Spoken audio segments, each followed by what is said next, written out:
My name is Raymond Lewis. I'm 82 years old, and for the last 3 years I've lived alone in a modest one-story cottage just outside Madison, Wisconsin. I used to teach American history at the local high school for over 3 decades, and I was proud of that. I still have a few old yearbooks on my bookshelf. Faded covers, bent spines, and sometimes when I feel especially adrift, I take one down and run my fingers across the pages, looking at the young faces I once taught. Some of them became doctors, some lawyers, some vanished into the noise of life. One of them even sent me a Christmas card every year until last year. Maybe he died, or maybe he just forgot. People forget the old. I've come to understand that. I used to live with my wife, Ellen, in this same cottage. We bought it in 1978, right after our daughter Sarah was born. It had a red door back then, which Ellen insisted on keeping despite the neighbors' protests that it wasn't subtle. She said red made it feel alive. Now the paint has faded to something closer to rust than crimson, and I haven't had the energy to repaint it.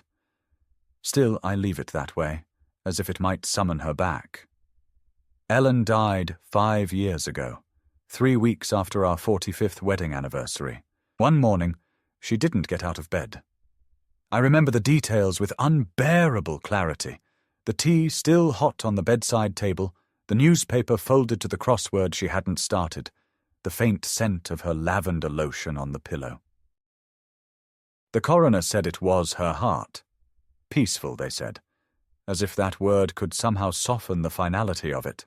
I remember sitting in the kitchen that night with a glass of milk I never drank, watching the digital clock on the microwave blink 12 uns, 12 und 12 uns, like it was stuck in time, too stunned to move forward. After Ellen died, Sarah came less frequently. At first she visited every week, then every other, then once a month. I didn't complain. She had her own life, her career, her husband James, their 2 children, and a modern house in a gated community 30 minutes away. She always came with a bottle of kombucha or some quinoa salad she thought I should try. "You've got to look after your gut, Dad," she'd say, as if my digestive health was the only part of me that mattered anymore. But lately even the quinoa stopped coming. Calls became texts. Texts became silence. Sarah is 48 now. I remember the day we brought her home from the hospital like it was yesterday. Ellen was exhausted, but glowing. Sarah was wrapped in a yellow blanket Ellen's mother had knitted.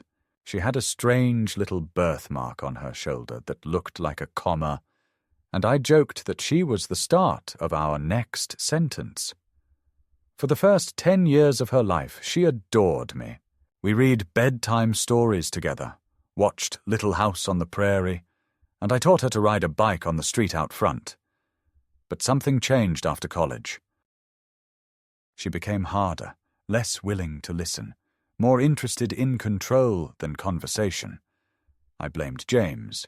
He was always polite, always civil, but there was something in his smile I never trusted, something rehearsed, like a man who learned affection from watching daytime TV. James worked in finance, or real estate, or maybe he just said he did. His job was always described in vague, upward-moving terms. I manage portfolios. I facilitate high-net acquisitions, the sort of language that sounded expensive, but meant little. I never asked too many questions. That was Ellen's approach. Don't interfere. Let them live their lives. And so I tried to stay out of it, even when Sarah stopped bringing the kids over and started sending birthday cards instead of showing up in person. I told myself they were busy. I told myself it was normal. But in the quiet corners of the night, I could still hear Ellen's voice, soft, tired, and just a little sad, saying, "It's not how I pictured growing old. I have my routines now. I wake up at 6, always have. Old habits. I make oatmeal the way Ellen used to, with cinnamon and a touch of brown sugar. I water the plants she loved, but which now sag a little more each month. I take a slow walk around the block if my knees allow it. I read the newspaper with a magnifying glass and mutter at the editorials like someone's listening. I still pay for cable, even though I mostly watch the same 4 programs. Jeopardy! Maz-H reruns, Antiques Roadshow. And every night, before bed, I sit in Ellen's armchair and talk to her. Not aloud, just in my head. I tell her what the weather was like, what the robins in the backyard were doing, whether or not Sarah called. She rarely calls now, but when she does, her voice is brisk and efficient, like she's halfway through a meeting. "Hey, Dad, just checking in. Everything okay? You taking your meds? Good, good. Listen, I need to run, but we'll talk soon." Click. Still, I didn't expect what happened last month. Sarah called, unexpectedly, on a Sunday afternoon. There was something different in her tone. Softer, almost sweet. She said she and James wanted to come by. "We've been thinking about you a lot," she said. "We feel like we've been distant, and it's time to fix that." I remember blinking at the phone, stunned by her warmth. When she arrived, she brought lemon cookies, Ellen's favorite, and a stack of manila envelopes. "We want to help you simplify things, Dad," she said, her smile bright and gentle. "Life is too short for paperwork and stress. You've worked hard your whole life. Now it's time to rest. Just sign the papers, and we'll take care of everything." She patted my hand like a nurse might, opened the first envelope, and pulled out a sleek set of documents. I looked down at the forms, some kind of power of attorney, health directives, property trust, but the text blurred together. My eyes aren't what they used to be, and I trusted her. I wanted to believe this was what she said it was, a gift, a gesture of love, an easing of burdens. "Just sign here, Dad," she said, "and here, and here." James hovered nearby, nodding. "We just want you to be comfortable. We'll handle the rest." And so I signed. I didn't know, at the time, what I was really signing away. But I would find out soon enough. The first week after I signed the papers, nothing seemed to change. I still woke up to the same creaking floorboards, the same sun filtering through the dusty blinds, the same silence pressing against the walls like snowdrifts. I still took my morning walk, waved at the neighbors who barely remembered my name, made my own lunch, and turned on the television just to hear another human voice in the house. Sarah didn't call that week, but I didn't think much of it.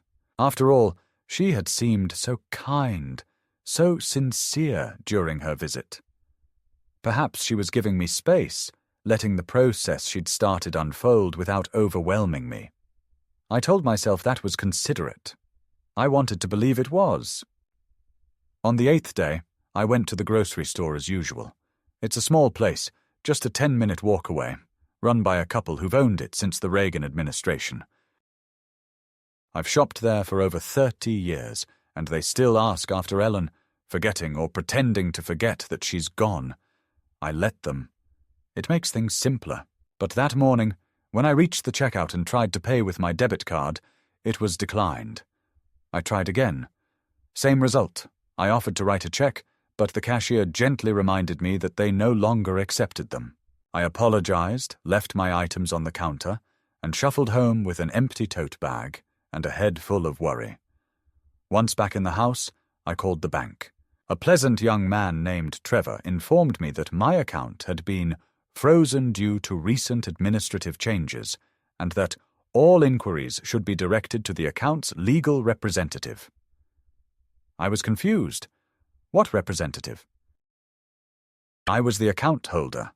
I tried to explain that to him, but Trevor only repeated, with the polite flatness of someone trained to handle the elderly, that I would need to speak with my daughter. "She's listed now as your financial proxy, sir," he said. "She's authorized to manage all transactions on your behalf." That was the first time I felt it. That slow, creeping realization that something was deeply wrong. I hung up, sat down at the kitchen table, and stared at the lemon cookie tin Sarah had left behind. I hadn't touched them. Ellen never bought store cookies. She baked, and the idea of opening that tin made my stomach twist. I called Sarah immediately. She didn't answer. I left a message, then another. I waited a few hours, made some tea, and called again. That time she picked up, her voice calm, breezy even. "Dad, what's the matter?" "My account," I said. "It's been frozen. They said you're now, what did he call it? My financial proxy." "Oh, that," she said, as if I'd asked about a cable bill. "Yes, we processed that with the papers you signed. It's just a formality, Dad. It makes it easier for me to help you manage your finances." "But I never agreed to give up control."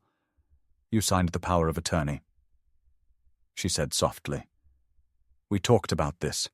It's for your benefit, so you don't have to worry about bills and paperwork anymore. You deserve to relax." I went to buy groceries and my card was declined. "You should have called me," she said. "I would have had them deliver. You don't need to run errands anymore. That's exactly the kind of stress we want to take off your plate." I said nothing for a long moment. Then, "I want access to my money." "Dad," she said, a warning in her voice. "Let's not turn this into something dramatic. You're still the beneficiary. Nothing's been taken from you, but you're getting older. It's time to let people help." The word help echoed in my head like a gong. Not protect, not support. Help, like I was already half dead, a burden to be carried, an object to be moved from place to place. A few days later, I received a letter from the county assessor's office. It was a routine property tax notice, but there was a strange addendum stapled to it, a copy of a deed revision showing that my home, the very roof over my head, was now held under something called the Lewis Family Living Trust. I hadn't created any trust.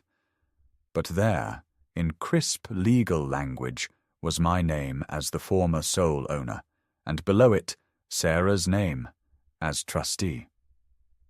I blinked at the paper, read it 3 times, and felt my hands start to tremble.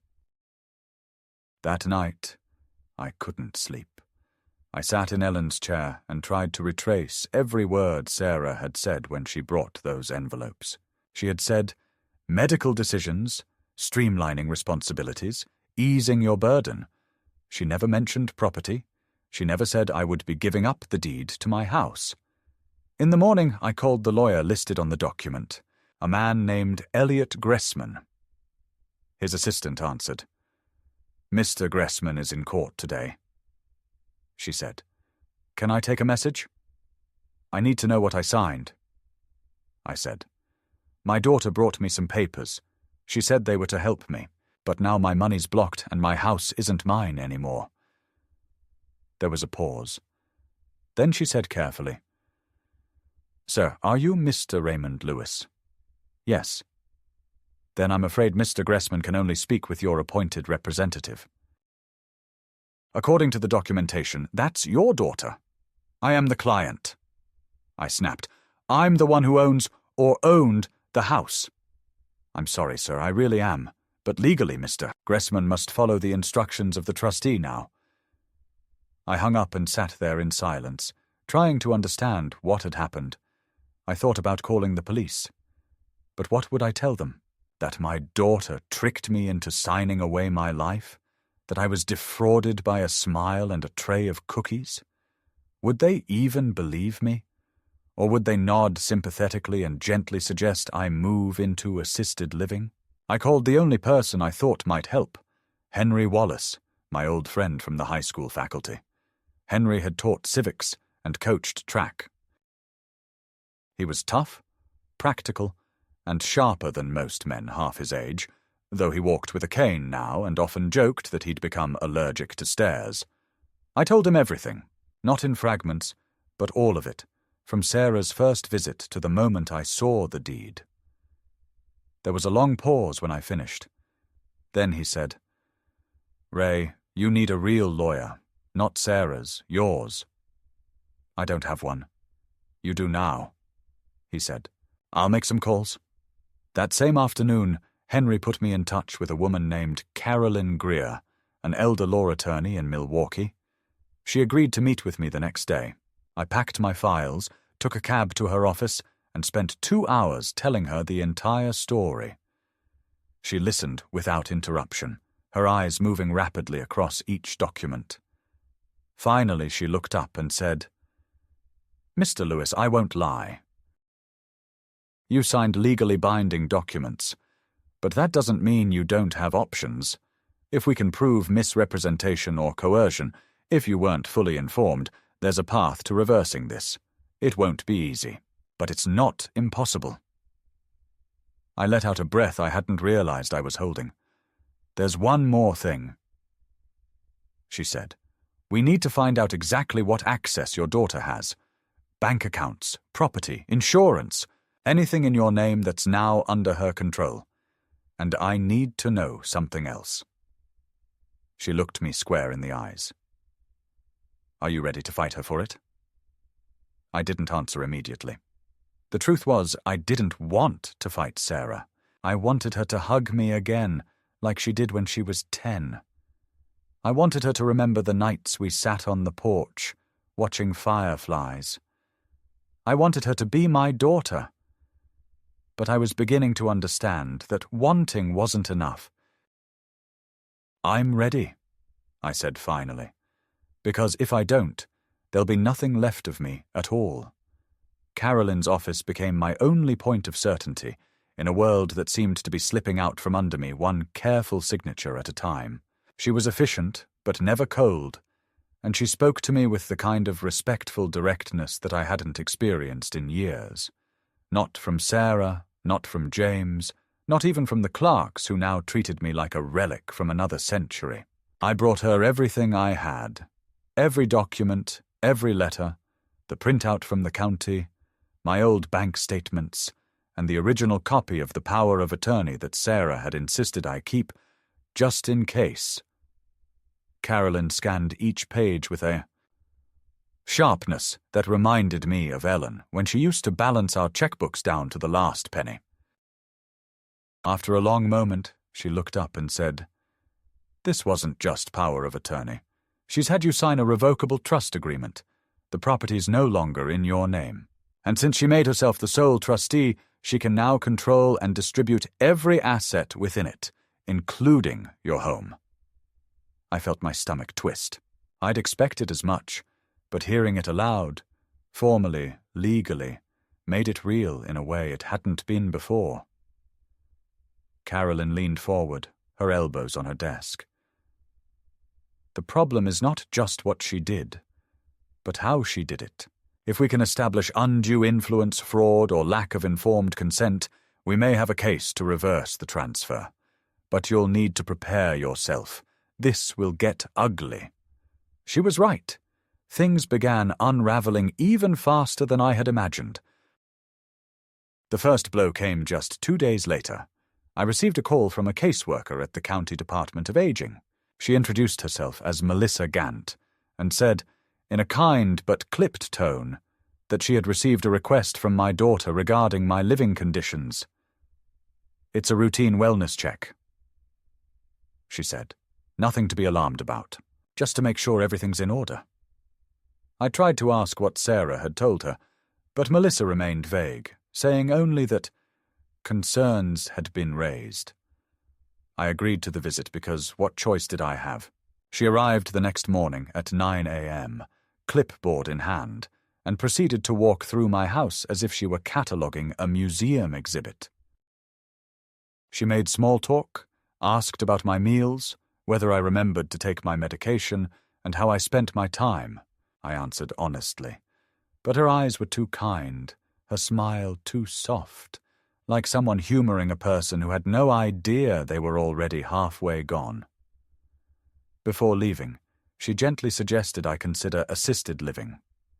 "Just options," she said. "Your daughter's only thinking of your well-being."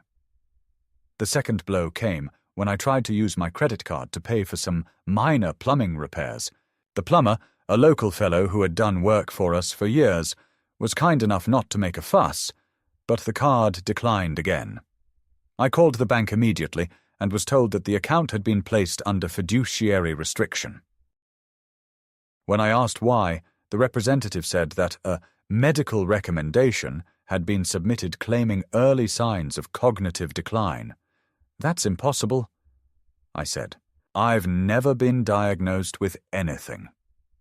It was signed by your daughter's physician, the representative said.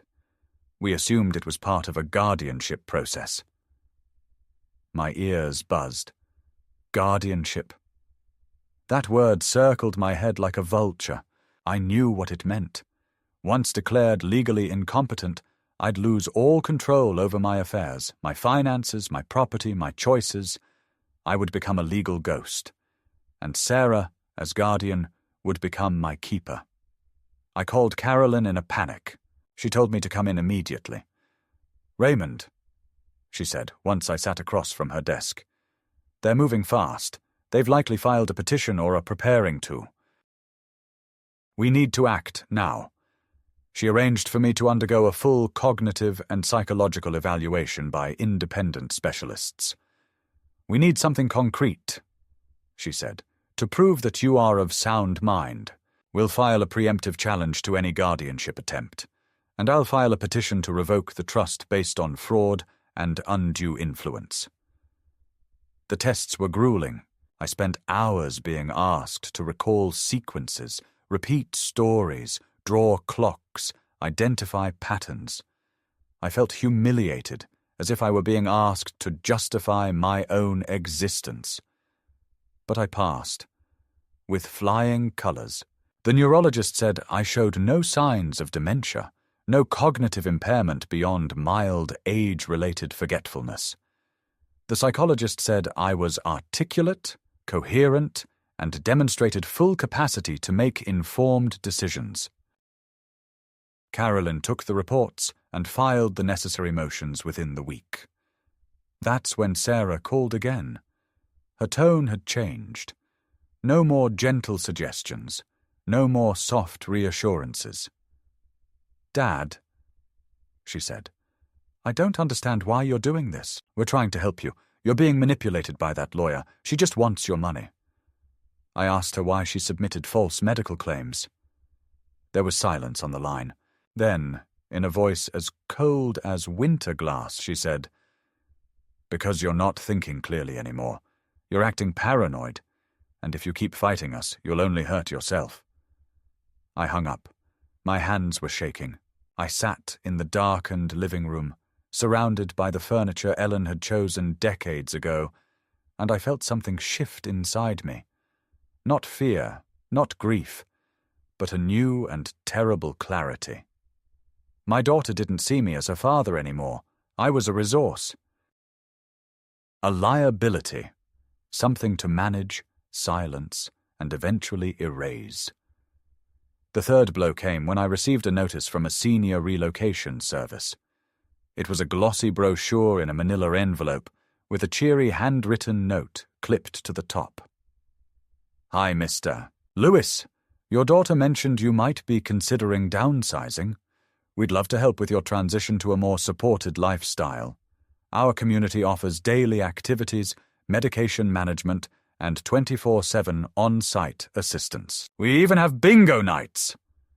I stared at the smiling stock photo faces on the front cover and felt bile rise in my throat. I'd never spoken to anyone at this company. I hadn't agreed to any relocation. But someone had, and that someone had already made decisions on my behalf. Carolyn told me we had grounds for a restraining order to prevent further action until the court could review our challenge. But you need to be careful, she warned. If she thinks she's losing control, she may double down.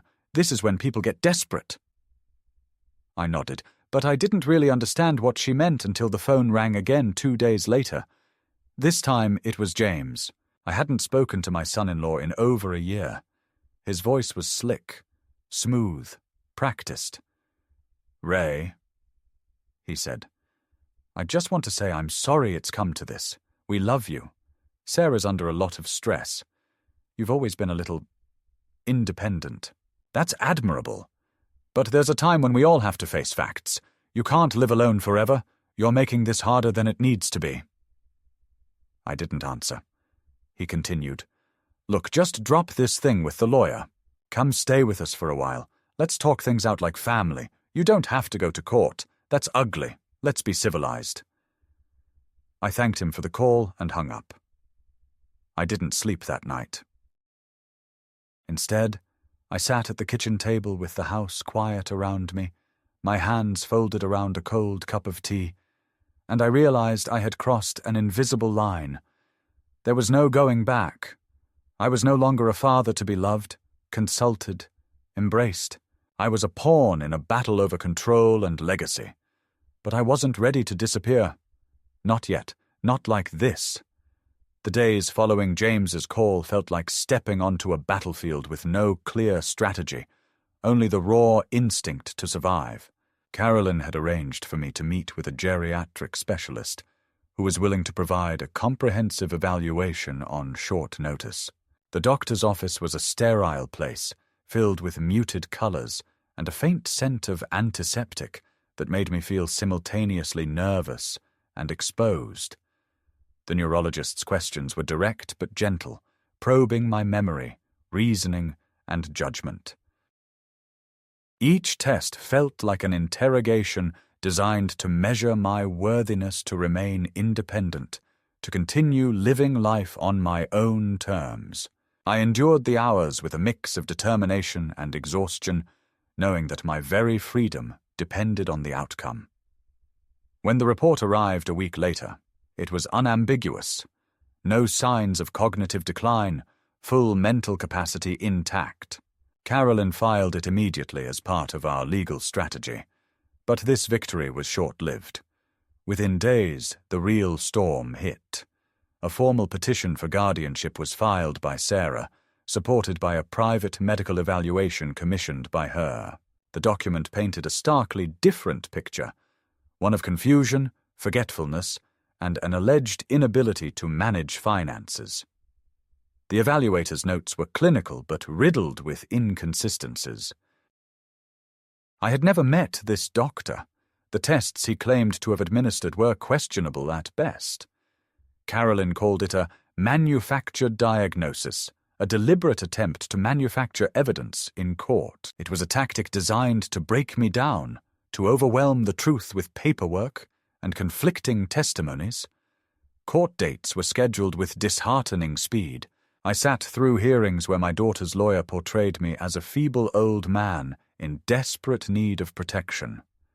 They called witnesses, neighbors, acquaintances, even a nurse who had never seen me but testified based on hearsay. I watched Sarah from across the courtroom, her expression carefully controlled, her eyes unreadable. In that moment, she was no longer my daughter. She was an adversary, a stranger dressed in the clothes of family. Each word spoken against me felt like a blow, each question a reminder that my life was no longer my own. The most painful moment came when the judge asked me directly if I understood what was happening. I nodded slowly, my throat tight with emotion.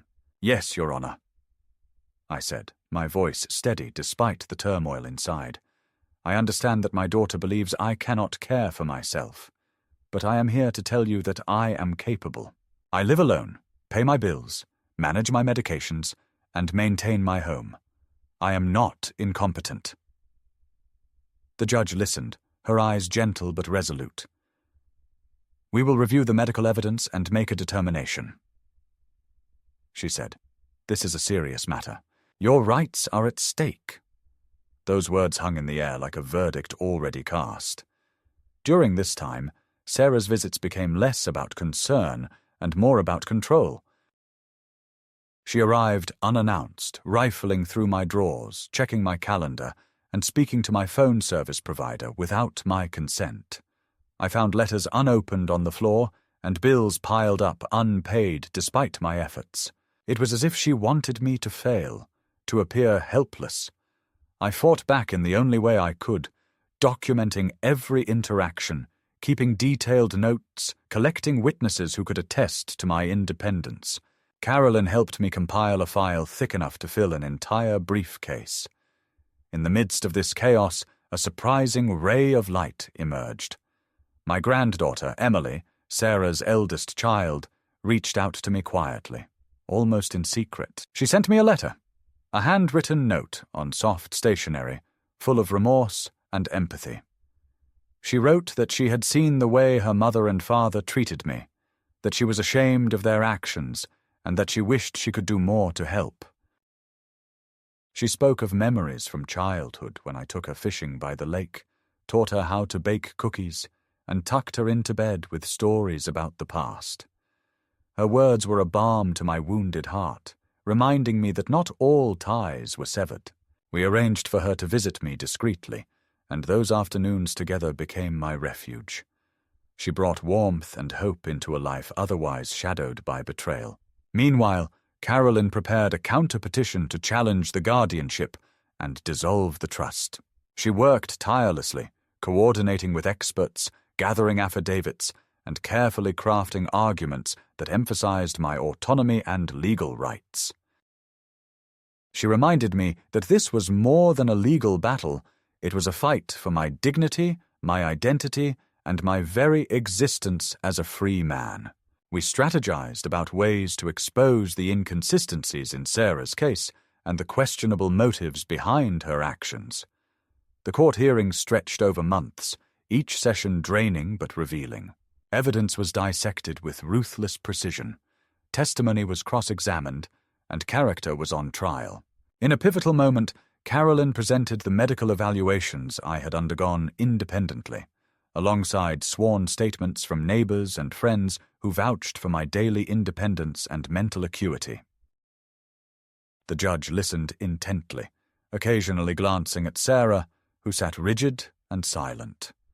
Then came the day when the judge issued a temporary ruling.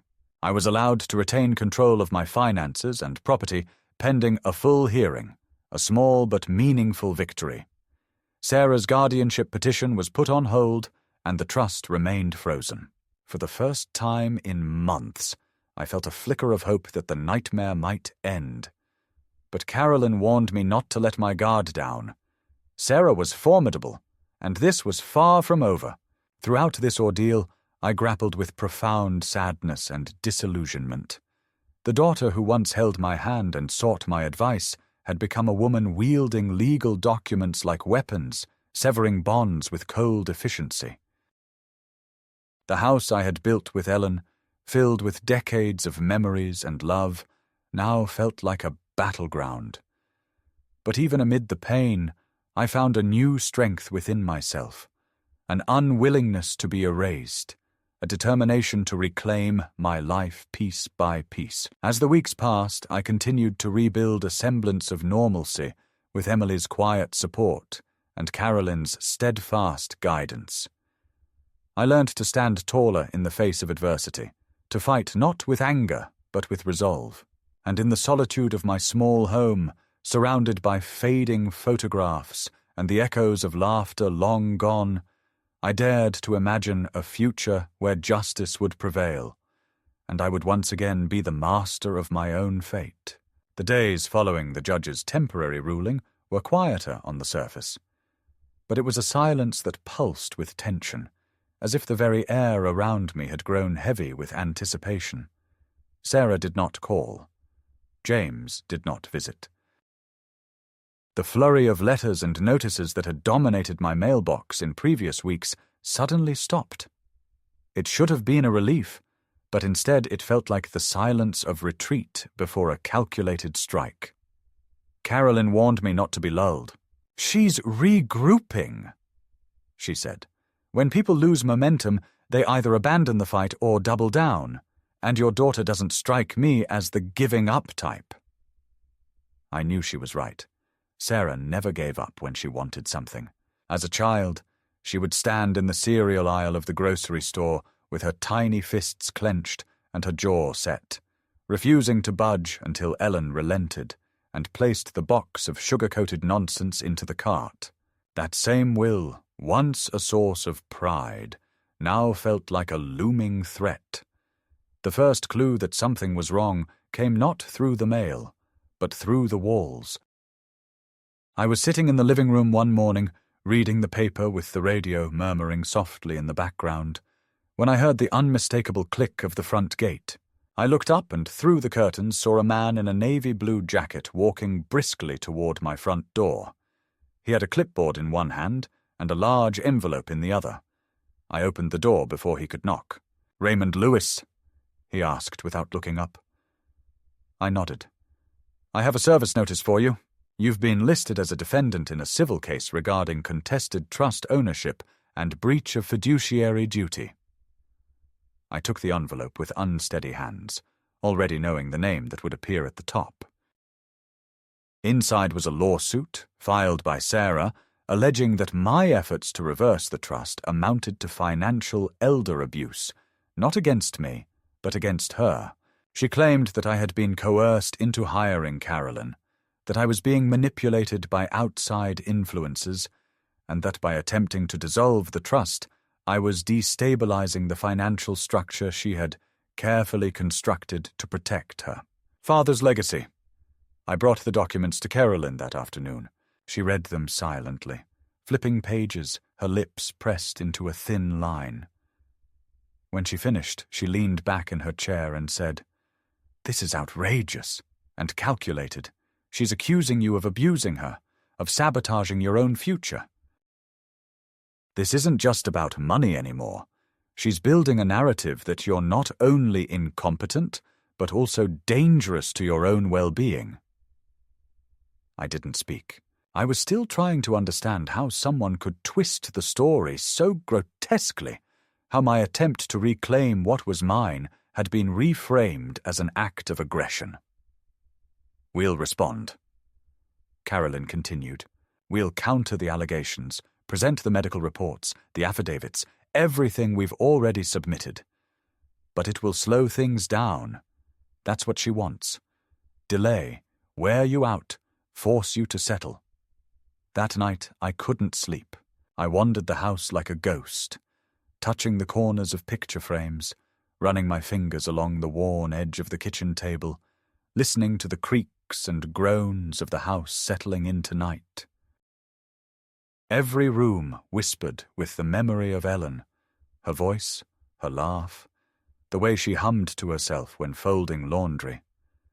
I missed her terribly, not just her presence, but the buffer she had always provided between Sarah and me.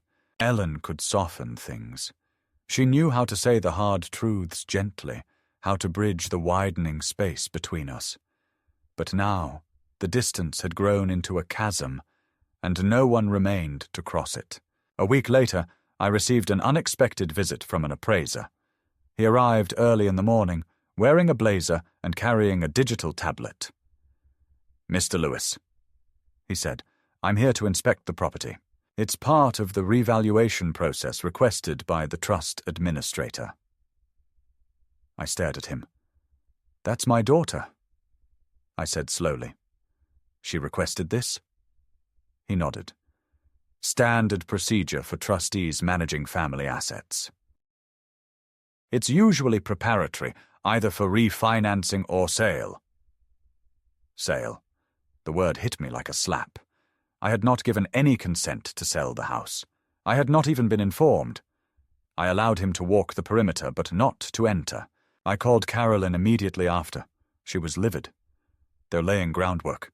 If they can't take control legally, they'll try to make your life so unmanageable that you either capitulate or they justify selling the home without your cooperation." Within days, the power company sent a disconnection warning. Then the water utility. I had paid every bill meticulously on time. Carolyn discovered that Sarah, using her title as trustee, had attempted to redirect all correspondence and payment processing through a third-party financial agent who claimed I was at risk for neglect. I confronted Sarah in a phone call. She didn't deny it. "I'm trying to make sure things don't fall apart," she said flatly. "You've made it clear you're not thinking rationally. I'm doing what you should have done years ago, planning for the inevitable." I told her to stop. She laughed quietly.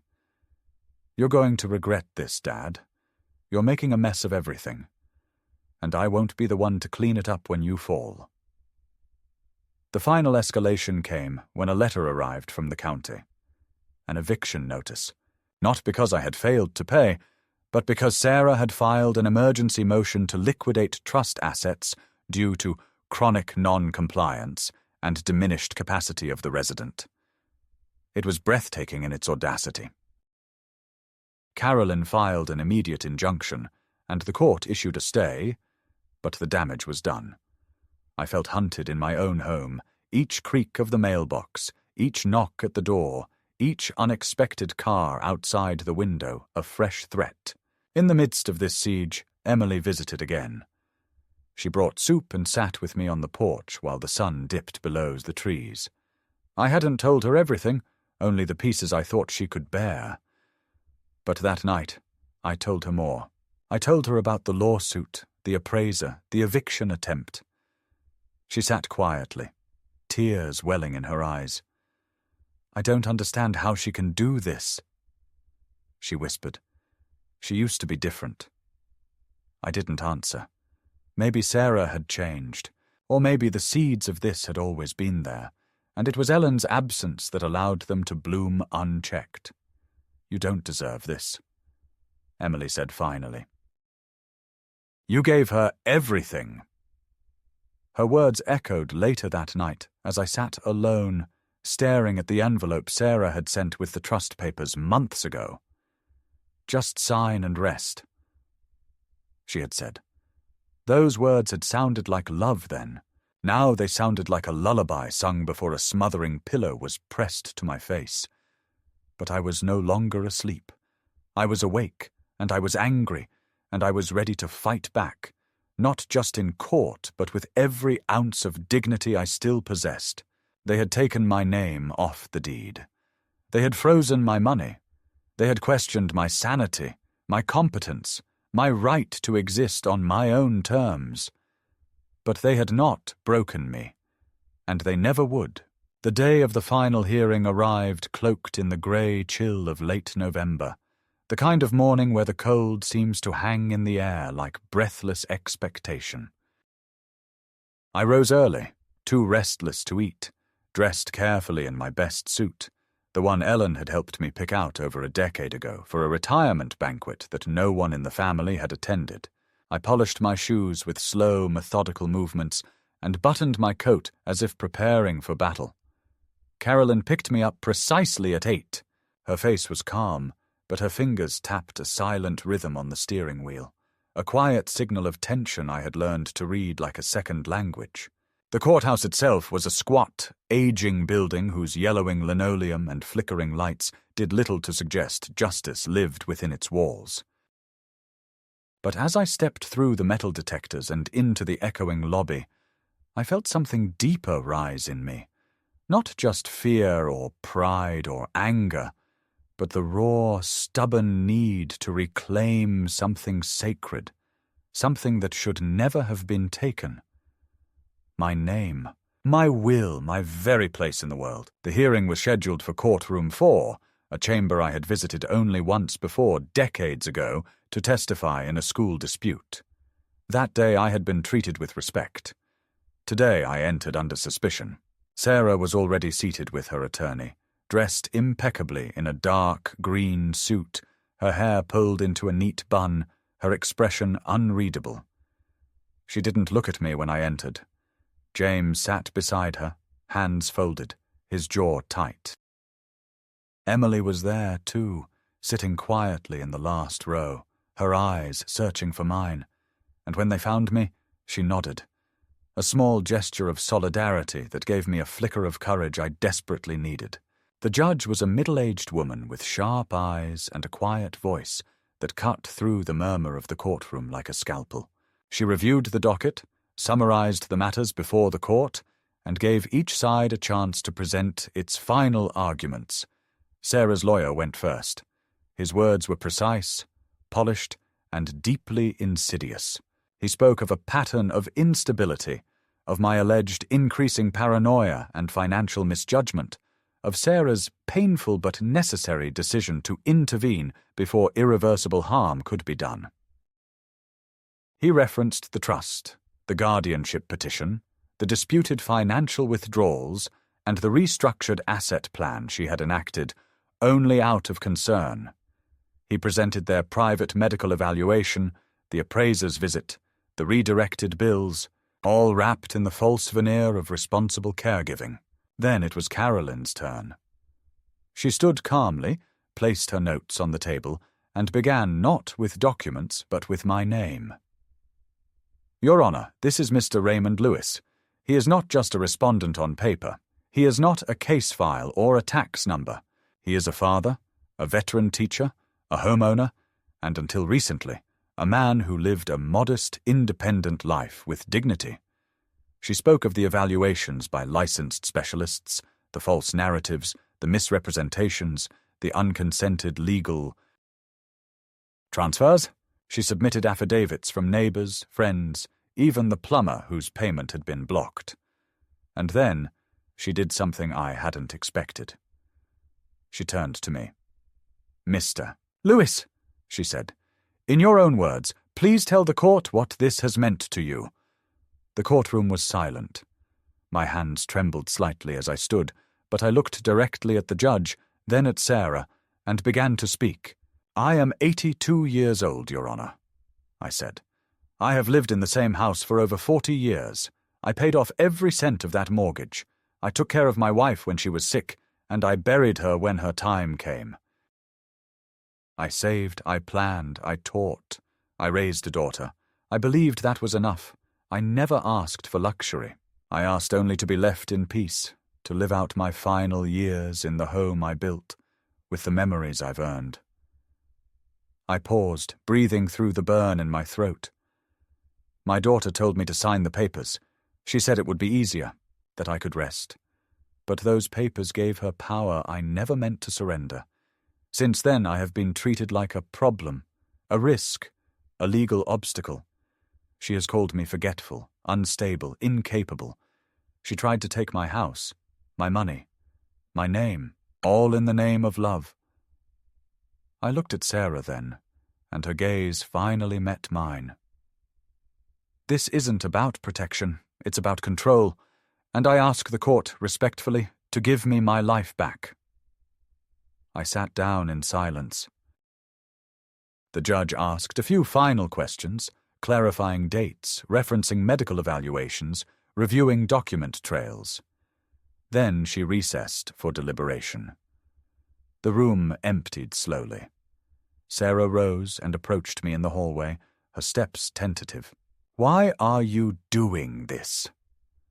she asked, not accusing but genuinely bewildered, as if everything that had transpired was some kind of theatre she had no part in.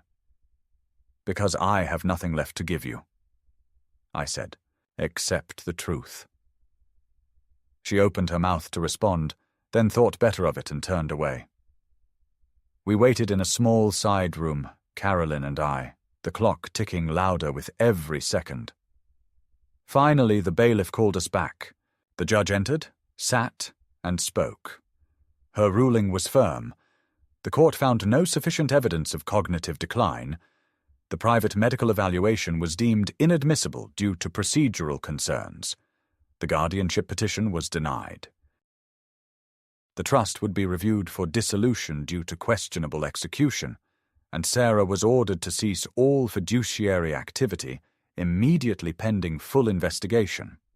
My rights were restored, my status reaffirmed, my freedom returned. I exhaled slowly, feeling something release in me, something I had carried for months, years perhaps. In that moment there was no triumph, no victory dance, only a profound, weary relief. Emily hugged me in the hallway. Carolyn shook my hand. Sarah walked past without a word. James followed, his face a rigid mask. I watched them go, a strange mix of grief and gratitude washing over me. The war was not entirely over. But the siege had lifted, and for the first time in a long time, I was no longer afraid. In the weeks that followed the court's decision, a new stillness settled over my life. Not the silence of dread that had haunted the house before, but a deeper, more deliberate quiet, a kind of earned peace. The mailbox no longer carried threats dressed as letters.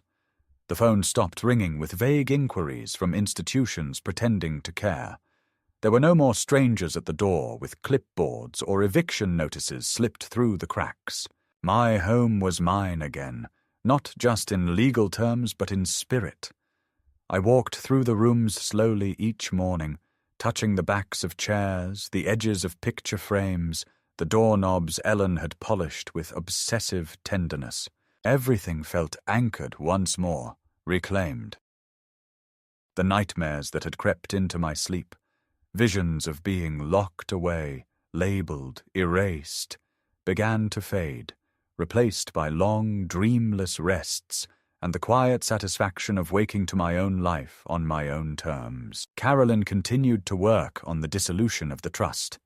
It would take months, maybe longer, but the process was underway, and she was confident the court's findings had given us a strong foundation.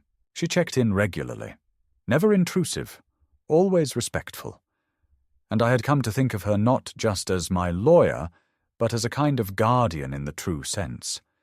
Someone who protected not just my legal rights, but the idea of me as a whole person. Emily visited often, too. She came with grocery bags and crossword books, with soup and stories and a presence that reminded me not all had been lost. She never spoke harshly about her mother, though I knew from the sadness in her eyes that she had begun to see the fracture in her family for what it was, not a misunderstanding or temporary rift, but something far deeper and harder to mend. One afternoon, as we sat on the porch with the late autumn sun warming our faces, she asked softly, "Will you ever forgive her?" I thought about that for a long moment, then said, "Forgiveness isn't a door you walk through. It's a path you walk beside. Some days I'll be closer to it than others." Sarah did not call. There were no apologies, no reconciliatory gestures. I wasn't surprised. I understood now that the version of her I had clung to, my little girl in the yellow dress, my eager student at the kitchen table, was a memory, not a reality. People change, or they reveal what they were all along. Either way, I had spent too many years squinting at the past, hoping to see the daughter I wanted instead of the woman she had become. The grief of that realization was sharp, but it came with clarity, and clarity, I'd learned, was its own kind of mercy. I made changes slowly. I cancelled the landline. I cancelled cable. I learned how to order my prescriptions online. I went back to the small grocery store where the cashier now greeted me by name and always double-checked that my card worked. I replaced the porch light. I repainted the red door, not because I wanted to erase Ellen's memory, but because I wanted it to shine again, not rusted, not faded, but bold, like it once was, like I needed to be. I wrote a new will. With Carolyn's help, I created a fresh estate plan, one that left clear instructions and no room for misinterpretation. I named Emily as my executor and included a handwritten letter for her. Nothing dramatic, just truths I wanted her to carry forward. I also made a donation to the local library in Ellen's name and included a clause to fund a scholarship for future history teachers, a small way to keep teaching even after I was gone. When it was all signed, Carolyn asked how I felt. Like I've come back into focus. I told her, like I'm not just surviving anymore. The house felt warmer now, not because the temperature had changed, but because the fear had left. I kept the radio on most mornings, the old jazz station Ellen used to love. I read more. I started journaling, just small entries, memories, thoughts, quiet observations, and every night, before bed, I still sat in her armchair, still talked to her in my head. But the words had changed. They were no longer confessions of helplessness or cries for rescue. Now they were simple notes from a man who had stood on the brink of being erased and stepped back with his name intact. One morning I received a letter with no return address. Inside was a single page in Sarah's handwriting. It said only, "I hope you're well. I'm sorry you think I betrayed you. I did what I thought was right. I don't expect you to understand." I read it once, twice, then folded it carefully and placed it in the drawer beside Ellen's wedding ring. I didn't write back. There was nothing more to say. The winter came early that year, soft and quiet, snow settling like a blanket over the roof. I stood at the window one night, looking out at the yard, the light catching the frost along the glass. I had survived the theft of my autonomy, the assault on my identity, the betrayal of blood. And yet I was still here, whole, alone perhaps, but not diminished. And that, in the end, was everything.